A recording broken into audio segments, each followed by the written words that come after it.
6 দিন বাকি, 6 দিন বাকি, 6 দিন বাকি। তুই 11টায় ঘুম থেকে উঠছিস, কি কুল, মনে হচ্ছে ক্লাস 8-এর পরীক্ষা দিতে যাচ্ছিস। সব রেডি ফিজিক্সে? শ্বাস কি বললো। তোর ভাই নতুন একটা ডিসিশন নিয়েছে, ভালো করে শোন। সোমবার উনি ফিরছেন না, উনি বুধবার সকালে বা মঙ্গলবার বিকেলে ফিরছেন। কি করবে এতদিন ও জানি না। ও ইয়াজ ডেলিভারি। রত্না বৌদি এটা অর্ডার দিয়েছিল, বলেছিল যে মেশ ব্যাগ আমাকে অর্ডার দিয়ে এনে দিও। তো দেখি পছন্দ হয় কিনা। আমি বাজারে যাব, রেডি হয়ে নিয়েছি, এবার বাজারে যাব। অ্যাকচুয়ালি কিছু কাঁচা বাজার করতে হবে, আলু পেঁয়াজ সব বাড়ন্ত, আর তার সাথে মুদিখানার জন্য বিউলির ডাল, আর একটা কী যেন আনবো বললাম, ও 2 রকম সস। এইখানে বালি ফেলেছে, রাস্তা হচ্ছে, চারিদিকে রাস্তাগুলোর এমন ভগ্ন দশা যে আর কি বলবো। পাতা ঝরার মরশুম, কতবার যে ঝাঁট দিয়ে যাচ্ছে, তা সত্ত্বেও ওই পাতাগুলো ঝরে ঝরে রাস্তাটা দেখে মনে হচ্ছে সোনার পাতা পড়ে আছে। সুন্দর লাগে দেখতে, তাই না? কি কটকটে রোদ্দুর গো, এখন থেকে মনে হচ্ছে চশমার বদলে সানগ্লাস পরে বেরোলে ভালো হয়। গা হাত পা জ্বলছে রোদে রীতিমতো। দিনের বেলাটা পুরো মাত্রায় গরম, আর রাত্রেবেলা আর সকালবেলা ঠান্ডা। আজকে সরস্বতী দিদি 7:30 আসেনি, 8টায় এসেছিলো, সব কাজ করে দিয়ে গেছে। আগের দিন সবই রান্না হয়ে গেছিলো, আজকে কোনো রান্না হয়নি।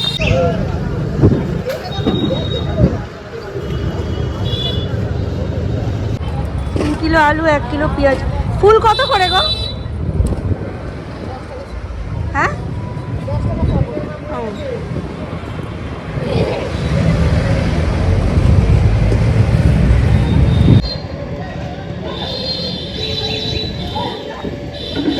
আমি আর বড় লোক হতে পারবো না জানেন।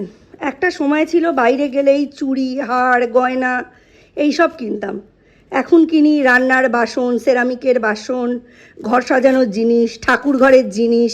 তার সাথে আজকে আবার যোগ হয়েছে পুঁটি মাছ। 450 পুঁটি মাছ নিয়ে আসলাম জানেন, কেটে দেয়নি। তার মানে বুঝতে পারছেন এখন এর পেছনে কি পরিমাণে হ্যাঙ্গাম রয়েছে আমার। দ্বীপ থাকাকালীন তখন তো সৌর্য ছিল না, সেই তখন আমাদের হাতে সংসারের ব্যাপারও ছিল না, বাবুই পুরোটা দেখাশোনা করতো। তখন টুকটুক করে হাতে টাকা আসলে এই শাড়ি গয়না সাজের জিনিস এইসব কিনতাম। কোনো দিন অন্য কিছু ভাবিনি। মিস্টার বিশ্বাসের জাস্ট মনে হলো ক্যামেরা, মনে হলো মোবাইল, এই রকম। হ্যাঁ, উঠলো বাই তো কটক যাই। আর এখন যখন সংসারের জিনিসপত্র কীভাবে সেগুলো কেনা হয়, সেগুলো যখন ভাবি তখন মনে হয় তখন তো এইটা কিনলে পারতাম, তখন তো ওইটা কিনলে পারতাম, তখন এটার দাম কম ছিল, এই রকম। এখন এরকম তিল তিল করে টাকা জমিয়ে আমি কত কিছু কিনি। কদিন আগেই রূপোর একটা নোয়া বাঁধানো একজোড়া আর একটা আংটি কিনেছি, ওখানে টাকাটা শোধ হয়ে গেছে, পুরোটাই একবারে দিয়ে দিয়েছি জমিয়ে। হ্যাঁ, পুরো না একসাথে না হলে কি করে করব। তারপরে এবারে সেলো ওপেলওয়্যারের যে কম্বোগুলো হয়, বোল কম্বো উইথ লিড, 2টো সেট অ্যামাজন থেকে অর্ডার করেছি। এই 2টো সেট প্রায় 1500 টাকা। ওইটা আমি কিনে নিজের ডাইনিং টেবিলে রাখবো, খাবার দাবার ওতে সার্ভ করব।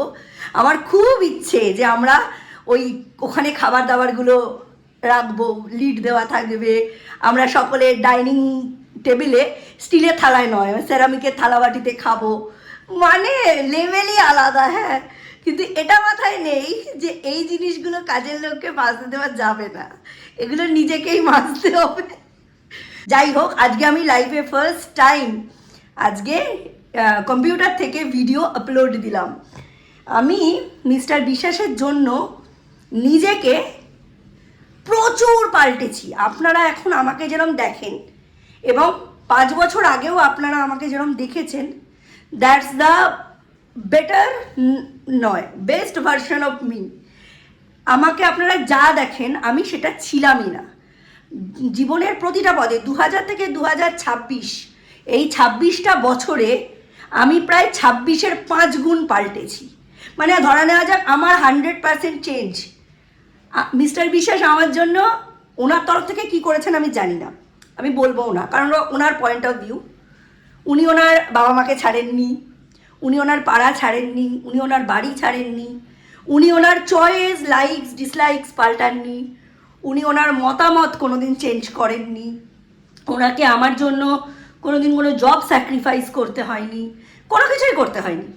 আমি ওনার জন্য 2000 সাল থেকে 2026 নিজের আইডেন্টিটি পাল্টে ফেলেছি। যে নামে, যে টাইটেলে আমার সমস্ত এডুকেশনাল সার্টিফিকেটস, সেই টাইটেল পাল্টে ফেলেছি, আমার গোত্র পাল্টে ফেলেছি, আমার পাড়া, আমার বাড়ি পাল্টে ফেলেছি, আমার আত্মীয় স্বজন পাল্টে ফেলেছি, তাদের সঙ্গে যোগাযোগের ধারা পাল্টে ফেলেছি। আমি পাল্টে ফেলেছি আমার শখ, আমার স্বাদ, আমার লাইকস, আমার ডিসলাইকস, আমার মতামত, আমার ধৈর্য, আমার ক্ষমতা, সব কিছু টুকটুক করে পাল্টে ফেলেছি আমার সমস্ত শখের ধরন। আমি যেই মানুষটা যেটা কবিতা লিখতে ভালোবাসতো, আবৃত্তি করতে ভালোবাসতো, সব পাল্টে ফেলেছি। আমি নিজে পাল্টে গেছি আমূল। 2015, 16, 17 এই সময়ে আমি যে বেস্ট ফিজিকে ছিলাম, সেটার খাটনিটা আমার নিজস্ব ছিল, কিন্তু খাটনির কারণটা ওই লোকটা ছিল। আজকেও আমি যে এই আপলোডটা দিলাম, এটাও আমি ওনার জন্যই শিখলাম। হ্যাঁ, কোনো কিছু শিখে সেটা নিয়ে আমি রিগ্রেট করছি না, কিন্তু এগুলো আমি করছি কার জন্য? এগুলো আমি করছি শুধু ওই লোকটার জন্য।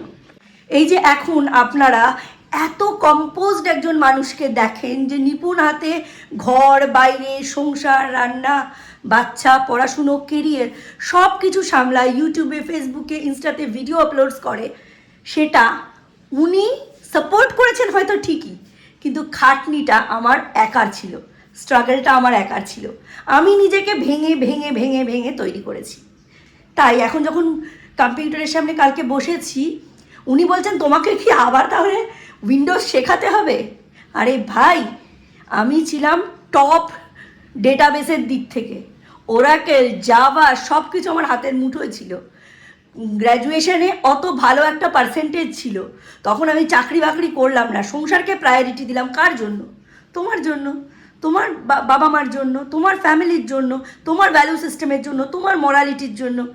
আর আজকে যখন আমি এখানে সেট হতে চাইছি, তুমি আমায় উপড়ে যদি ভাবো সেই 2000 থেকে 2005-এর মধ্যিখানে জিনিয়াকে তুমি ফিরে পাবে, এটা তো খুবই অসম্ভব ঘটনা। কিন্তু তাও আমি চেষ্টা করেছি, তাও আমি কালকে শিখে আজকে এটা করেছি। Because I am not Dam, I am not idiot, I am not that women anymore. মানুষকে বারবার যদি জিরো থেকে শুরু করতে হয় একটা পার্টিকুলার লোকের জন্য, একটা পার্টিকুলার মানুষের জন্য, তাহলে সেটা কিরম লাগে? আমি শুধুমাত্র সেই মানুষটা সেট করে দেওয়া গোলে সারা জীবন দৌড়ে গেলাম। সেই মানুষটাকে পাবো কি পাবো না সেটা না ভেবি, সে 5 বছর অন্তর অন্তর তার টার্গেট, তার গোল ওই গাধার সামনে মূলো ঝুলিয়ে দেওয়ার মতো বা গাজর ঝুলিয়ে দেওয়ার মতো ঝুলিয়ে যাবে, আর আমি সেই দিকে দৌড়ে যাব উইদাউট এনি ফ্যাসিলিটিস। এই জিনিসটা ঠিক নয়, জেনেও আমি করি, কারণ মানুষটাকে আমি ভালোবাসি। ভালোবাসা মানে আন্ডারস্ট্যান্ডিং, এটা যেমন সত্যি, ভালোবাসা মানে স্ট্রাগল, এটাও সত্যি। চলুন, অনেক কথা হয়ে গেল, বেশি কথা মানে লম্বা ব্লগ, বেশি বকবকানি। চলুন, এবার আটা মেখে নিয়েছি, এই যে একটু আগে আটা ফাটা মেখেছি। আটাটা মাখা ছিল না বলে আজকে মিস্টার বিশ্বাসকে কালকে আমরা লাঞ্চে যে চাউমিনটা করেছিলাম ওটাই দিয়ে দিয়েছি। আর এখন আটাটা ঢুকিয়ে রাখবো। আমি একটু লাউ ঘন্ট, বেগুন ভাজা আর বাঁধাকপি এটা করার ইচ্ছে ছিল, এখন দেখি, মনে হচ্ছে পুঁটি মাছটা নিয়ে বসতে হবে। কাকিমা বলছে তোমার বাঙাল ঘরে জন্মানো উচিত ছিল, পুঁটি মাছটা নুন মাখিয়ে রাখো। দেখছি, জলে দেবো না, নুন মাখিয়ে রাখবো। কত জল যে সরস্বতীটি সকালে আসাতে এখন পড়ে পড়ে নষ্ট হয়। পাম্পটা চালিয়ে দিলাম। চলুন দেখি, সবজি থাকলে তো পুঁটি মাছ ফাছ খাওয়া হয় না, ওই জন্য এনেছি। এই যে 450 গ্রাম পুঁটি মাছ, এটার দাম নিল 150 টাকা। হেরেছি না জিতেছি একটু বলবে? হাতে গোনা আর কয়েকটা দিন বাকি, জানেন। এর মধ্যেই টুকটুক টুকটুক করে পড়াশুনো, কাজ টাজ সব গুছিয়ে রাখতে হবে। আজকে এদিকে আমি ঝামেলা বাঁধিয়ে ফেললাম। এই যে পুঁটি মাছটা নিয়ে আসলাম, এই পুঁটি মাছটা ছাড়াতে আমার ঝাড়া 1 ঘন্টা সময় লেগে গেল। এর মধ্যে দীপ আবার বলছে, মা তুমি কাজ টাজ সেরে আমার কাছে এসে বসো। এটা হচ্ছে দীপের রোগ। দীপকে আমি পড়াশুনোয় এখন অতটা সাহায্য করতে পারি না, ক্লাস 11-12 তো, অতটা আমার মনে নেই। কিন্তু ওর আশেপাশে থাকতে হয়। আমি হয়তো চুপ করেই বসে আছি, কিন্তু অনেক কাজ ও তার মধ্যেই করে ফেলে। আমাকে দেখলে ও একটা মোরাল সাপোর্ট পায়, একটা মনের জোর পায়। ওর পেট ভরিয়ে মনের জোর বাড়িয়ে রাখাটাই হচ্ছে আমার উদ্দেশ্য। সেটার জন্য ফ্রিলি ওর কাছে বসে থাকলেই হলো, বা ও বসে পড়ছে ওর চারপাশ দিয়ে ঘুরে বেড়ালেও চলে। কিন্তু এই পুঁটি মাছটা আমায় রান্না করতেই হতো আজকে, সেই কারণে অনেকটা সময় আমার খরচা হয়ে গেল। মাছগুলো ছাড়িয়ে ভালো করে নুন হলুদ মাখিয়ে প্রথমে ভেজে নিয়েছি কড়া করে। তারপর গরম তেলের মধ্যে কালো জিরে ফোড়ন দিয়ে বেগুন, পেঁয়াজ, টমেটো খুব ভালো করে কষিয়ে নিয়েছি।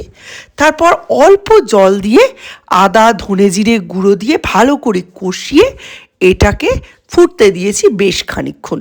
একটু ভালো করে ফুটে গেলে তারপর আমি মাছগুলো অ্যাড করেছি। মিস্টার বিশ্বাস তো ধনেপাতা খান না, তাই ধনেপাতা ছাড়া বেশ খানিকটা মিস্টার বিশ্বাসের জন্য তুলে রেখেছি। আর ওর ওপরে দিয়ে রেখেছি সর্ষের পাউডার, যেটা আমি বানিয়ে বেশি পরিমাণে মিক্সিতে বানিয়ে ডিপ ফ্রিজের মধ্যে স্টোর করে রেখে দিই। কত যুগ পরে যে একটু শান্তি করে পুঁটি মাছের ঝোল করলাম, ভুলেই গেছি কি করে রাঁধতে হয়। দিদি বলল সর্ষে পোস্ত দিয়ে, ওর বাবা ভালোবাসে, মানে মিস্টার বিশ্বাস। না, আমার যেন সর্ষে পোস্ত দিয়ে খেয়েছি বলে মনে হলো না। পেঁয়াজ, টমেটো, ধনে জিরে বাটা, মানে গুঁড়ো, এইসব দিয়ে করলাম। ভালো হয়েছে খেতে, দারুণ টেস্ট। সৌর্য হওয়ার পর থেকে ছোট মাছ তো প্রায় আসেই না, আজকে হট করে চোখে পড়লো। আর ওই ব্যাগে কিছু টাকাও ছিল, সেই জন্য করে ফেললাম আজকে ডাল, আলু ভাজা আর পুঁটি মাছের ঝোল।